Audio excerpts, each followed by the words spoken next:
Hello, my name is Jamie, and today I'm doing a book review on Cat Kid Comic Club Influencers.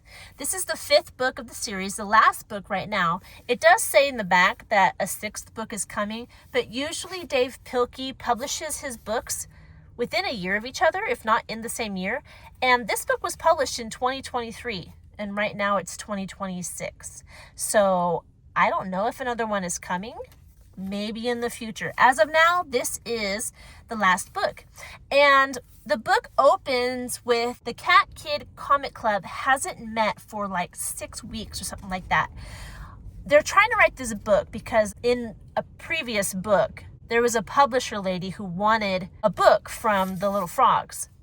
So they tried to work on that book, but they're all having trouble putting together this book, coming up with a story, coming up with characters and stuff like that.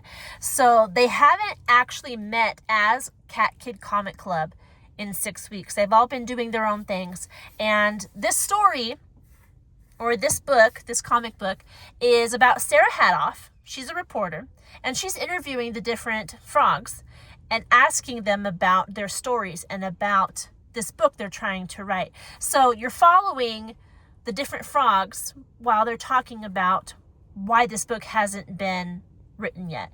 And you're also following Flippy, who's trying to mend relationships between the frogs and trying to encourage certain frogs and trying to be a better father himself.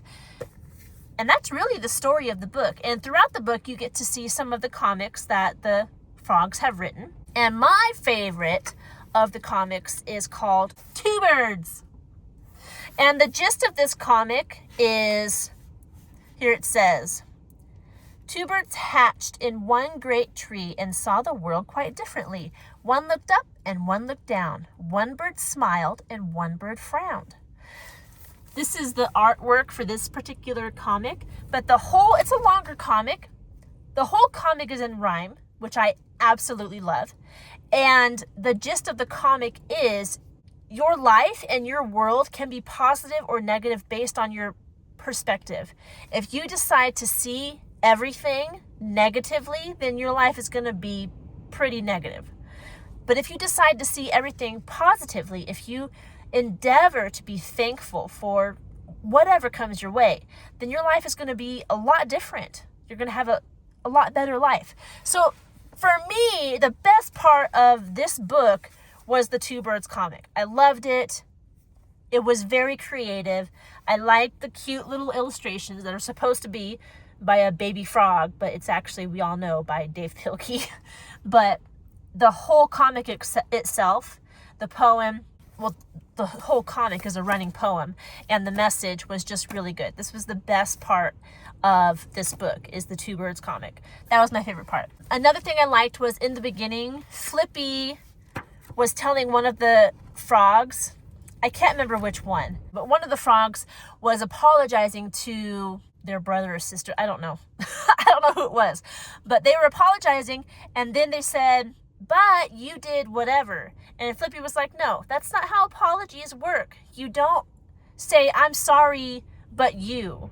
If you're saying I'm sorry to somebody, you just say, I'm sorry. You don't bring up what they did. That's for another conversation.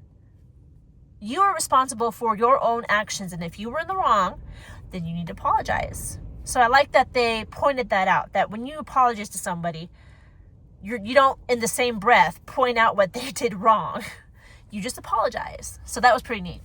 I already told you about the Two Birds poem that I loved. Another thing that I liked was there was a little bit of character development with the frog Naomi. If you've been watching my reviews of Cat Kid Comic Club, you'll know that I don't really like the character Naomi. She's selfish and loud and abrasive, and she's mean to everybody. But in this book, Flippy gave her the book, How to Win Friends and Influence People. And she's reading this book, and she's putting into practice what she's learning from this book.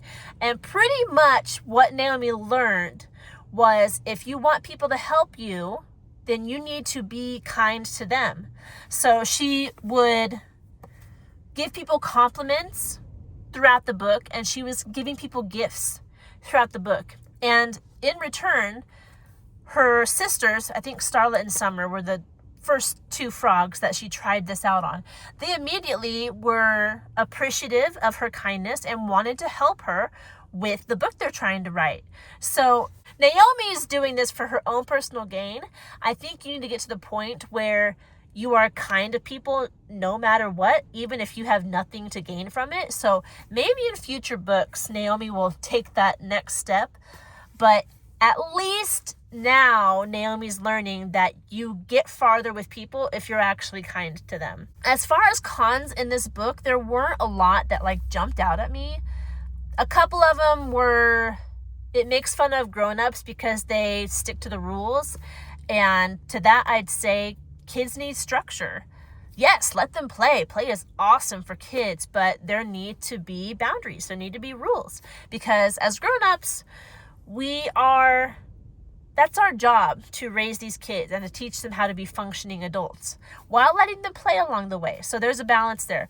But I didn't really appreciate that this book kind of poo-pooed on structure, because there's a point also where the dad, Flippy, just apologized for yelling, and then like he called the publisher lady and asked her for there not to be a deadline at all to finish the book, that they could just finish it whenever they want. And I'm like, I know they're kids, but that's not how it works. If you're writing for a publisher, I'm pretty sure they don't just waive the deadline. But anyway, that's just nitpicky stuff. It's not really make it or break it negative parts of this book. I actually like this book. It was pretty cute. I appreciate how Dave Pilkey uses this series to teach the writing process, how to draw, how to put a book together, how to, the fact that you need to coordinate or cooperate with a publisher in order to get your work out there. So he does talk about these different steps to writing. He talks about haikus and editing, just a lot of different parts to putting out a comic. So I did appreciate that about the series. It's not my favorite series. I do think Dogman is a lot better. There's a lot more lessons and morality in Dogman. This one does have some, but it's just not my favorite. Probably the first book, the original Cat Kid Comic Club, you could just read that one and stop there. I think it has enough inspiration to get your kids or yourself into the mood or into the thought process of creating comics, which was the purpose of the first book. And I love that. I've seen it in my kids, and they use it all the time. They're still making comics. They work on comics almost every day. And it's developing their skills at writing dialogue between characters. It's developing their art skills. They're learning how to write stories. And they got that original desire to make comics from reading the first Cat Kid Comic Club. And they're learning so much just from practicing writing comics every day. They are most likely not going to grow up and be famous comic book authors. If they do, that would be great. But the odds are they're probably not going to.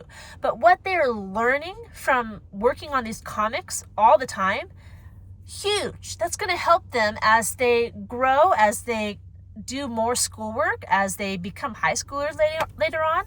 So I'm very grateful for the first book of this series. It has helped my kids and inspired my kids to be better creators and more persistent creators. So highly, highly recommend the first Cat Kid Comic Club book. That's all I have for this one. Not bad, not the best, but if you want to read it just because it's part of the series, have at it. That is on you. All right, that's all I got for today. I hope you're doing well. If you have any questions about this book, leave them down in the comment section below before I forget. It is 223 pages long, I believe. And there's facts in the back about the book and where he got inspiration for quotes and storylines and such. And I think I already told you that it was published in 2023. So before I totally forget to put that in here. If you want to see more content like this, don't forget to like this video, subscribe to this channel, and I will see you in our next one. Goodbye.